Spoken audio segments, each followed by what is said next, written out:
경제 방송이나 유튜브 이런 거 보면은 전문가란 분들이 밑도 끝도 없이 훅 들어오죠. 또 지난달 1일에 2일에 미국의 경제 지표가 발표됐는데 이게 컨센서스보다 하회해가지고 증시에 좀 부정적이다. 그런데 또 다른 경제 지표 보면은 컨센서스보다 또 상회해서 이런 부분은 좋다. 그러니까 주식시장이 상승할 것 같지만 하락에도 대비를 해야 된다. 뭐 이런 개소리를 좀 짓거리는 분들이 많죠. 듣고 나면은 좋다는 거야 나쁘다는 거야 이 인간이 뭔 소리를 하는지 당최 이해할 수가 없는 경우가 많아요. 이유가 뭐냐면은 우리가 피아노를 처음 배우러 갔어요. 그런데 갑자기 체르니 110번 넘버 6 이거 치라고 악보를 딱 주는 거랑 똑같은 거죠. 그러니까 초보자가 보기에는 너무 어려운데 이제 그분이 보기에는 그냥 이 정도로는 얘기하면은 그냥 다 알아듣겠지 이렇게 생각을 하는 거예요. 또 여러분이 주식이나 재테크는 또 그분보다 좀 잘 모를 수도 있지만 그러니까 본업에서는 그분보다 월등한 지식을 갖고 계시죠. 근데 이제 재테크라는 거는 누구나 해야 되는 거니까 어쩔 수 없이 시간 내서 이렇게 듣고 있는 건데 최대한 쉽게 알려줘야 되는 거 이게 사실인 거죠.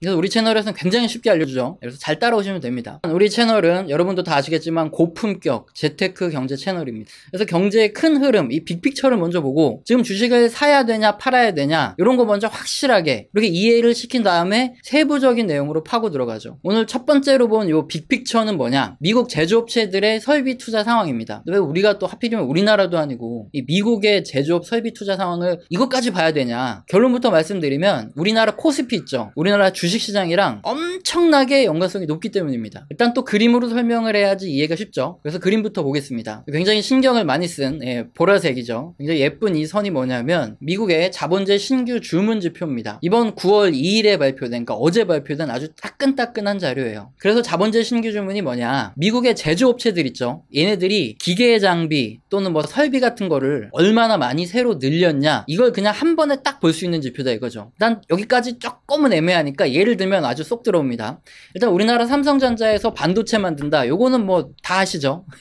이걸 일단 근데 중국으로 보내요. 그러면 중국에 있는 공장에서 여러 가지 이제 다른 부품들과 조립을 해서 이걸 다시 미국으로 또 보냅니다. 그러면 미국에 있는 공장에서 이제 완제품으로 조립을 하고 테스트 한번 한 다음에 미국 소비자들한테 싹 보내는 거죠. 근데 뭐 산업혁명 이전에는 당연히 인력들이 가가지고 노동을 했는데 지금은 대부분 기계가 노동을 하고 사람들은 요거를 관리하죠. 그래서 공장에서 딱 봤을 때 구매 관리자들이 주로 이런 역할을 하죠. 우리 제품이 작년보다 올해 더 많이 팔린다. 그런데 내년에는 더 많이 팔리겠다. 조사를 해봐서 감이 딱 잡히면 공장장들한테 이제 노후화된 설비, 부품 이런 거 새로 구입하고 아예 새로운 라인까지도 이렇게 깔아서 생산량을 늘려달라 이렇게 얘기를 하겠죠. 이제 그때 늘리는 기계 설비를 자본재라고 보고 지금 우리가 그림으로 보고 있는 게 바로 미국의 자본재 그러니까 기계 설비의 신규 주문이 얼마나 많냐 그러니까 작년 대비 올랐냐 줄어들었냐 요걸 알 수 있는 아주 간단한 차트라는 거죠. 사실 요 정도 설명드리면 바로 이해가 되셨을 거예요. 근데 미리 제가 동그라미 쳐둔 요 부분 있죠. 이 부분에 미국의 제조업체들의 설비 투자 그러니까 자본재 주문이 증가하는 구간이라는 거예요. 그러니까 이때 기업들의 입장에선 제품이 작년보다 올해 더 많이 팔리고 내년에 더 많이 팔리겠다 이런 생각이 딱 드니까 설비 투자를 늘리는 거죠. 그러면 제가 앞에서 예시로 들어드린 요 삼성전자의 반도체 주문의 경우 어떻겠습니까? 일단 우리나라에서 만들어서 중국으로 보내고 요게 미국으로 넘어가는 건데 미국에서 소비가 굉장히 많고 설비 투자까지도 굉장히 많이 한다. 그래서 소비가 많이 들어오니까 이제 설비를 늘리는 거잖아요. 그럼 우리나라 주문도 당연히 늘어나죠. 뭐 반도체뿐이겠습니까? 이거 예를 들어드린 반도체뿐만 아니라 우리나라 전체의 수출품이 대부분 중간재예요. 그래서 이 동그라미 친 요 미국의 자본재 신규 투자가 증가하는 구간에는 전년 대비해서 우리나라의 수출 제품이 더 많이 수출된다 이겁니다. 그래서 우리나라의 기업의 매출과 이익도 이 동그라미 친 구간에 빠르게 증가할 수밖에 없죠. 이럴 때 또 글로벌 투자자들이 놓치지 않죠. 이럴 때 우리 코스피에 투자를 하기 때문에 우리 코스피는 이 동그라미 친 구간에 집중적으로 빠르게 오릅니다. 그러면 이제 반대로 동그라미 친 부분을 제외하고 그러니까 기계 설비의 신규 주문이 전년 대비로 증가 속도가 줄어들어요. 똑같이 주문한다 그러면 횡보를 하겠죠. 근데 전년 대비해서 만약에 조금 더 줄인다 좀 적게 한다 그러면 이게 떨어지는 거예요. 그러니까 이게 증가 속도가 점점 줄어들어서 0으로 쫙 가까워지는 요 구간은 어떨까요? 물론 그때도 이제 설비 투자를 아예 안 하는 건 아니니까 어쨌든 계속 늘리는 거니까 제품은 잘 팔리고 있어요. 문제는 이제 글로벌 주식쟁이들의 눈에 어떻게 보이느냐 이게 가장 중요하다는 거죠. 작년에 5억 팔리던 제품이 올해 10억 팔려요. 더블이 팔리는 거죠. 그러니까 100% 증가를 해요. 이때 주가가 굉장히 빨리 오릅니다. 그런데 내년엔 11억이 팔렸어요. 그럼 올해 10억 팔렸으니까 내년에 11억이면 어쨌든 더 많이 팔린 거죠. 근데 1억 더 팔렸으니까 내년 성장률은 10%밖에 안 되는 거예요. 그러면은 주식쟁이들은 어떻습니까? 아, 작년부터 올해까지 100% 성장률이 나왔는데 내년엔 10%밖에 성장을 안 하네. 자, 이거 뭔가 조금 성장률이 떨어진다 하면서 갑자기 주식을 팔아치우기 시작하죠. 뭐 전부 다 파는 건 아니더라도 어쨌든 팝니다. 이제 주가가 안 오르기 시작하는 구간이 바로 이런 구간들이라는 겁니다. 이걸 바로 지금 미국 제조업 설비 투자 지수를 보면은 그대로 알 수 있다. 그래서 제가 이렇게 계속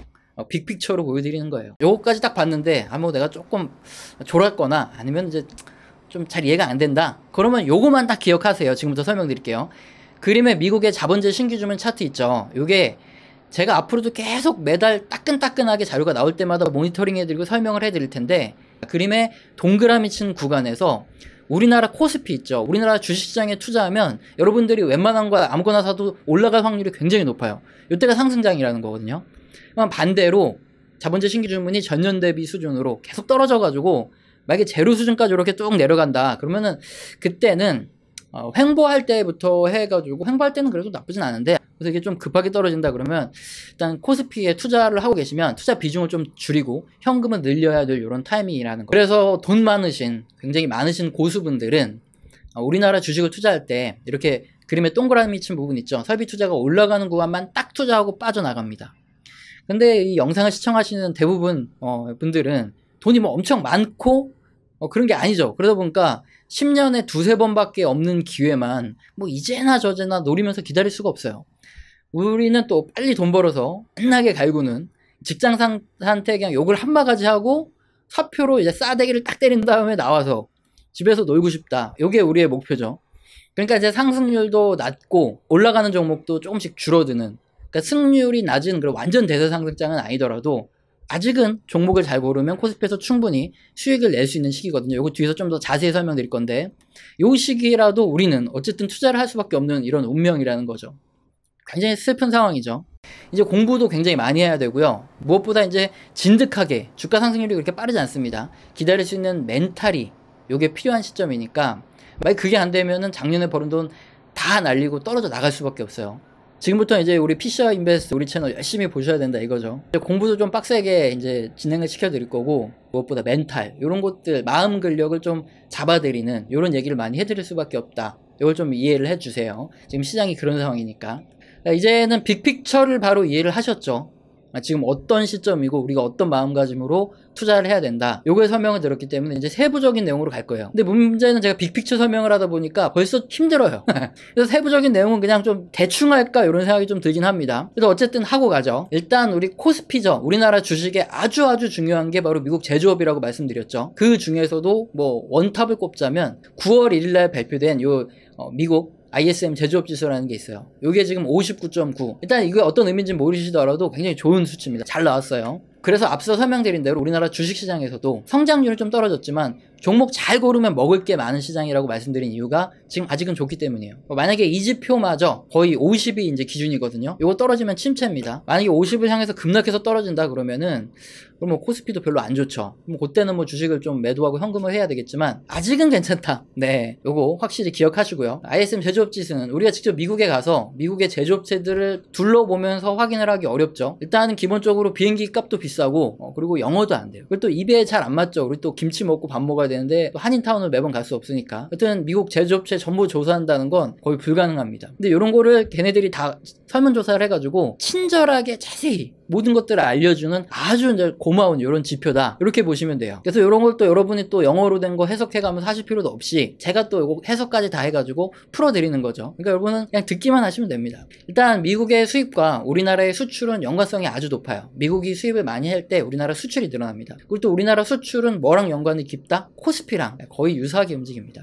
어쨌든 이게 미국 수입이 우리나라에는 거의 결정적으로 중요하다, 코스피에는 뭐 거의 결정적인 역할을 한다, 이런 안타까운 현실을 받아들이죠. 국뽕 싹 버리고. 일단 기본적으로 ISM 제조업 지수 중에 세부 항목 중에서 그림이 뭐냐면 뉴 오더, 신규 주문입니다. 66.7인데 굉장히 좋아요. 고객들이 신규 주문을 계속 넣고 있다는 소리예요. 신규 주문이 좋은 상태에서 제조업 경기가 꺾이는 경우는 거의 없습니다. 그 두 번째가 중요합니다. 이게 그림은 고객의 재고, 그러니까 예를 들어서 제품을 주문 받은 사람들이 이제 판매를 하거나 뭐 하잖아요. 근데 이 소매상들의 창고에 제품이, 뭐 도매상, 소매상들의 창고에 제품이 얼마나 많이 쌓여있냐, 요거를 알 수 있는 지표입니다. 지금 30점이 거의 최저 수준이에요. 그러니까 물건이 굉장히 잘 팔려요. 그래서 재고까지 거의 다 소진된 상황이라 이거죠. 신규로 주문을 계속 넣을 수밖에 없어요. 문제는 배송입니다. 아무리 주문을 넣어놔도 제품이 안 들어와요. 여러분 아시는 대로 뭐 해운도 꽉 차 있고 항공도 꽉 차 있고 차도 안 좋고 다 상황이 안 좋아요. 그래서 배송이 안 됩니다. 정말 다행스럽게 지금 서플라이 딜리버리스 요거 보시면은 주문 지연이 조금씩 개선되고 있어요. 이게 심각한 수준은 맞아요. 아직도 69.5면은 안 좋은데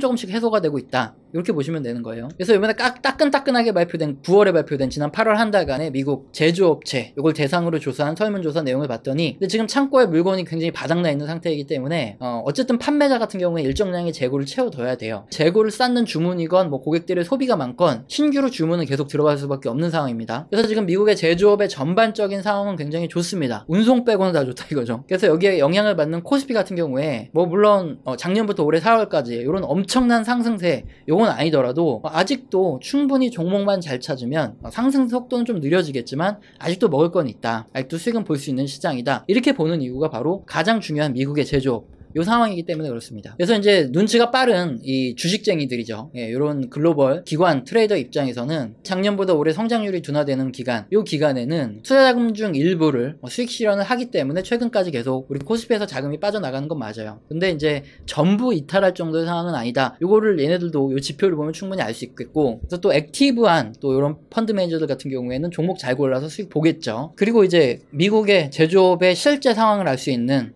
기업 담당자들의 설문 내용을 이렇게 보면서 우리가 한번 미국 상황이 어떤지 제대로 한번 핵심만 한번 보겠습니다. 여러분 영어 해석 다 되시지만 제가 다 쉽게 빠르게 해석을 해드리면 우선 컴퓨터 및 전자제품 관련 기업 담당자들 같은 경우에는 공통적으로 지금 칩과 부품이 굉장히 부족하다고 합니다.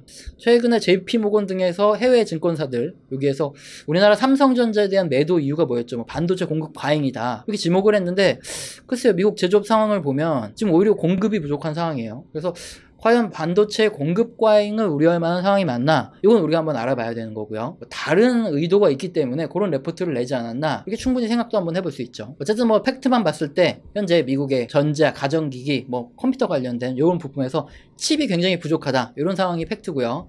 그리고 자동차 업계에서도 칩이 너무 부족합니다. 그래서 생산이 안 돼요. 화학제품 부분에서는 선박 운송이 굉장히 지연되고 있어서 이게 또 문제고 노동자를 구하기 힘들다고 합니다. 그리고 식품 및 가구 업체들도 지금 인력을 구하기 힘들어요. 그래서 생산 자체가 지연되고 있다고 합니다. 일단 전체적으로 미국의 제조업체들은 수요가 굉장히 밀려 있어서 신규 주문이 감소할 가능성은 없어요. 그래서 제조업 자체가 뭐 꺾인다 이렇게 보기는 어려운데 문제는 지금 인력 부족 그리고 뭐 부품 부족 배송 지연 이게 굉장히 심각하다. 그래서 생산 지연도 내고 있고 지금 제품도 많이 못 보내고 있다 이렇게 응답하는 상황이죠. 그래서 운송은 뭐 단기간 해결될 문제는 아니에요. 하지만은 이제 9월부터는 팬데믹 보조금이 끊기니까 최소한 고용은 늘어나겠죠. 그러면 이제 생산은 다시 채워질 겁니다. 그래서 공급 부족은 일정 부분 조금씩 계속 해소될 가능성이 크죠. 그렇기 때문에 우리 코스피도 빠르진 않겠지만 운송 때문에 빠르진 않겠지만 시간이 지날수록 점점 회복될 가능성은 좀 있지 않냐 이렇게 보여줄 수밖에 없는 이런 경제 지표, 설문조사 자료, 팩트들을 가지고 한번 분석을 해봤습니다. 그래서 아직